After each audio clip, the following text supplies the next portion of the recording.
আসসালামু আলাইকুম। বাসায় কদিন পরে ভিডিও করাম, ভিডিও হতে ভালো লাগে না।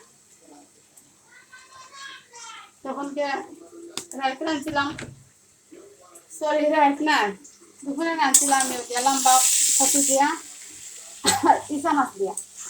এখন দেখা যায় মেসেজ দেখা বলে বাঙালি ভাত মাছ ছাড়া কোনো উপায় নাই, এমন আমরা হুটকি ছাড়া কোনো গতি নাই। ইসা মাছ দিয়ে আনছি, তারপরে মজা হয়েছে না। এখন একটু হুটকি দিয়া আবার একটু ভিতরে লাড়াচাড়া করলাম যাতে মজাটা হয়। আর রাত্রে লাগে এখনকে জটফট ডিম গুনা, ডিম দিয়ে ইসা মাছ দিয়ে মিক্স গুনা। এদিকে বাকি 3-4 দিন আগে করছিলাম, দিয়ানোর খুব ভালো লাগছে। ওই হিসাবে আজকে আবার বড় বড় বলতে চিংড়ি চিংড়ি বিংড়ি এটা বুঝি না, ডাইরেক্ট ইসা এগু বড় ইসা এগুলো কিছু তো ইসা মা বা পা বাচ্চা অতটুকু আর কিছু না। তবে ইসা দিয়ে আগে ফসাইলেই পরে ডিম দেওয়ার সময় আপনার অবশ্যই দেখাই না।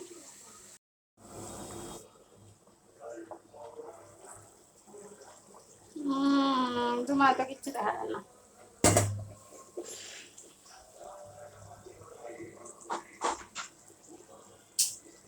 তোমা